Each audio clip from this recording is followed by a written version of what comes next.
All right, welcome back to our discussion on the Industrial Revolution. Last time we looked at all the terrible things that came out of the Industrial Revolution at the beginning, right? Urbanization, pollution, working conditions, living conditions were pretty brutal. But obviously things get better. So how do they get better? We're going to look at the people who responded to these changes and see what new developments arise. There's going to be a lot of vocabulary words, a lot of them that end, of course, in ism. So get ready. Okay, so the first thing we need to talk about are philosophers, that they start to respond. And so I'm going to call some of them pro industrialization. So we're going to talk about Adam Smith, which I don't know if we've talked about him earlier, but he is actually a man of the Enlightenment. So look at the date there of his book, The Wealth of Nations. But it wasn't really until the Industrial Revolution that his ideas started to sink in and support kind of what some of these industrialists were doing. So, first, let's go back in time to mercantilism. Remember, that was the economic policy during the Age of Exploration, and the government directed all economic decisions. And this has to do with the colonies, right? So they built these empires and controlled the trading. So Adam Smith is sort of responding to that, right? He wanted something, and pardon my terrible French, laissez-faire, or let people do as they please. This was an economic policy, right, of letting owners of industry and businesses just go, right, without direct their business practices, working conditions, without any interference from the government. And so he talked about these ideas in The Wealth of Nations, and he called it, another name is a free market economy. So you'll hear words sort of used interchangeably, laissez-faire, free market. So free from government interference, right? So mercantilism, all interference. So he was trying to respond or go against that. So he believed in these laws. Remember, we talked with the Age of Enlightenment. There, Newton and others believed that there were these natural laws, these forces out there, and so Adam Smith applied that to economics, and he thought if people were truly free, we would see economic progress. And so these are the laws that needed to be kind of left alone, especially the law of supply and demand, right? So if we let people do as they please, everybody will benefit. So people should pursue their self-interest, right? Compete with each other, businesses compete, and that you let the law of supply and demand kind of just run its course without any interference. So if people want something, right, they demand, businesses will supply. So that's people start to kind of gather around these ideas. So we start to see other famous economists kind of weigh in. You don't need to know these men. You do need to know this, though. So they sort of had economics becomes known as the dismal science because they had these dire predictions, both Malthus and Ricardo, so two famous economists of the time who are also kind of reviving Adam Smith's ideas. And so they felt that the poor will increase, the working class will increase if the government helps them, right? In a sense, and this is where it's a little bit brutal, is let them die out, right? Maybe this is a little Darwin, right? That the weakest will just kind of evolve out of the system or devolve out of the system. And so that's where they started to talk about something called capitalism, right? So capitalism, free market economy, laissez-faire are often used interchangeably, but they're slightly different. So this is an economic system in which the factors of production, remember that's land, labor, and capital, are privately owned and money is invested in business ventures to make a profit. So industries are privately owned, and the goal is to make a profit. And so remember, this is what Adam Smith is getting at.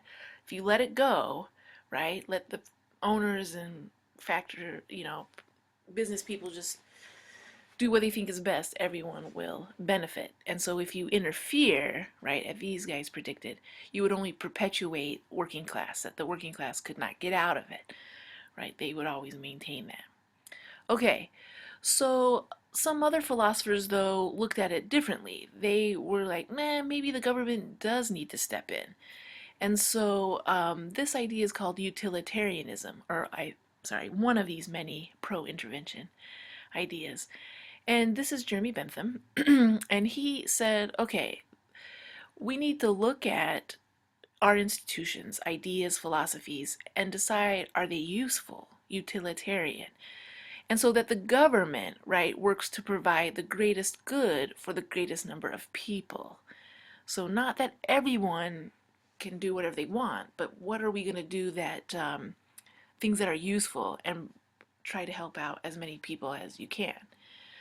Other people, like John Stuart Mill, were kind of utopians. They thought they could build an ideal society. And so John Stuart Mill had a factory, I think in Wales, and he came up with this idea that his workers and the owners of and the supervisors could kind of work in harmony rather than compete with each other.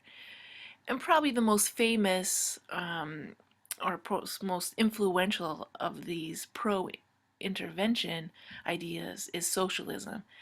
And socialism is complicated, frankly, because the word changes over time. It depends on who you ask. There are German socialists, American socialists, French socialists, English socialists, and they all have a little bit of a different take on what it is. So we're going to go from this general definition. So in socialism, the factors of production, right, are owned by the public and operated for the welfare of all, so that the government plans the economy. And if they do that, poverty will come to an end and everybody will be equal.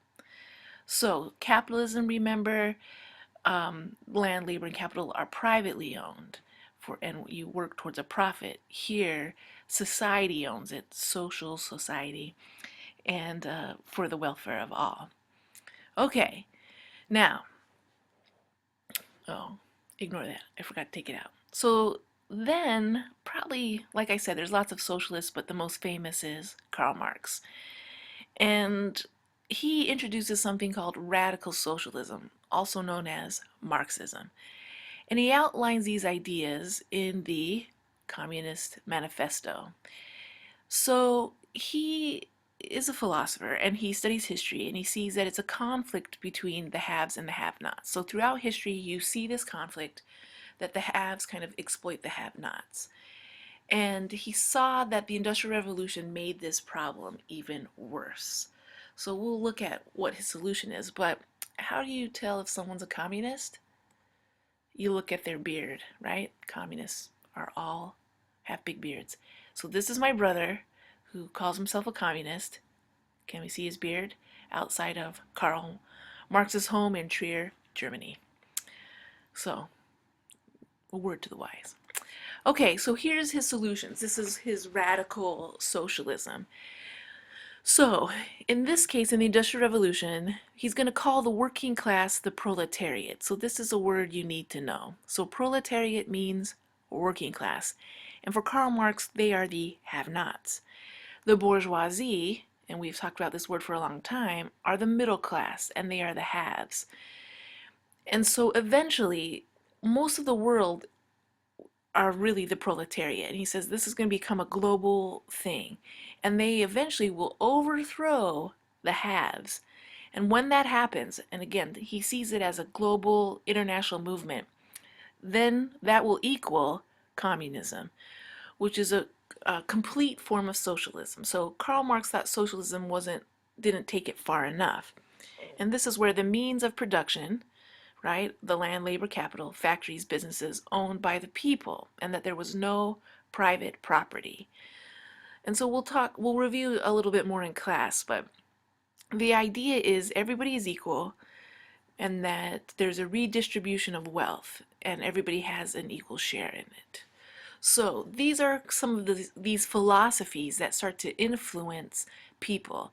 It takes a while though, for it to really start to sink in. So as liberalism drove the revolutions of the 1800s, communism, right, will drive the revolutions in the 1900s. So we'll be coming back to this quite a bit. Because what does this really look like? Okay, so we've been watching in North and South that workers themselves took matters in their own hands and they responded to these changes. And so they started to form unions. And this was an organization of workers, and they would call for strikes, which I'm assuming most of us know what that is, right? That they would threaten to stop working. And this was a powerful tool, right? It forced the owners of the factories to listen to their demands. And so what would force the managers to negotiate, and this is called collective bargaining, which I realize, I don't know if it's cutting off my definition there, but that's negotiations between employers and workers. Okay? So, unions are forming. For much of its history, they are illegal, and so sometimes they did this and could get arrested. But eventually, governments acquiesced, gave into this, and saw that unions were making changes. So the point was to go on strike to force people to collective bargain and that they could maybe get things that they wanted. Okay, so politicians also responded. So we've got our philosophers, we've got the unions, the workers themselves, and the politicians start to become aware of some of the more horrific qualities.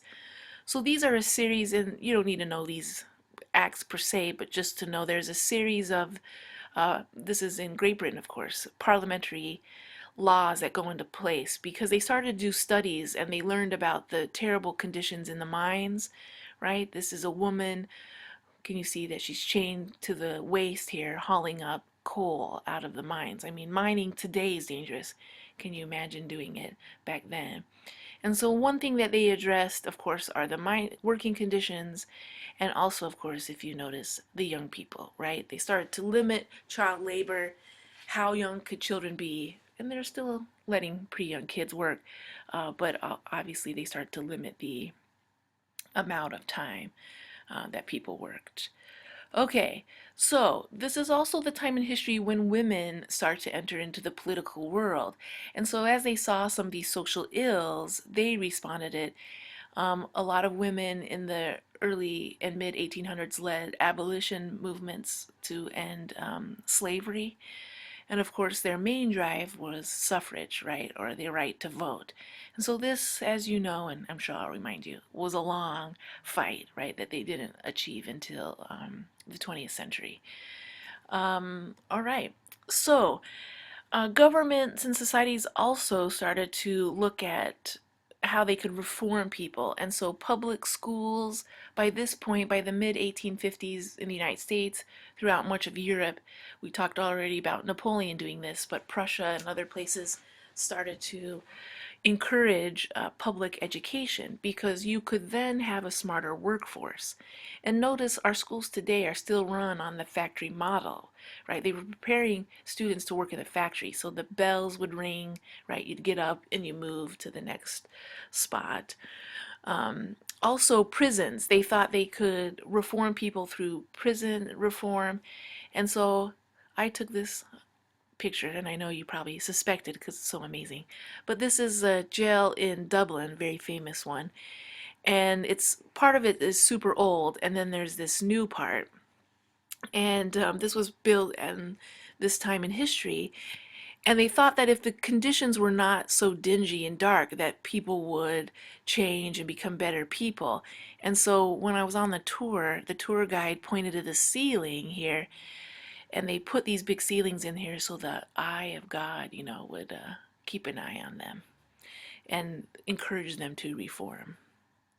Okay, so that about does it. That's a lot of information. If I talk too fast, feel free to watch this a couple times. Make sure you get all the nitty-gritty details.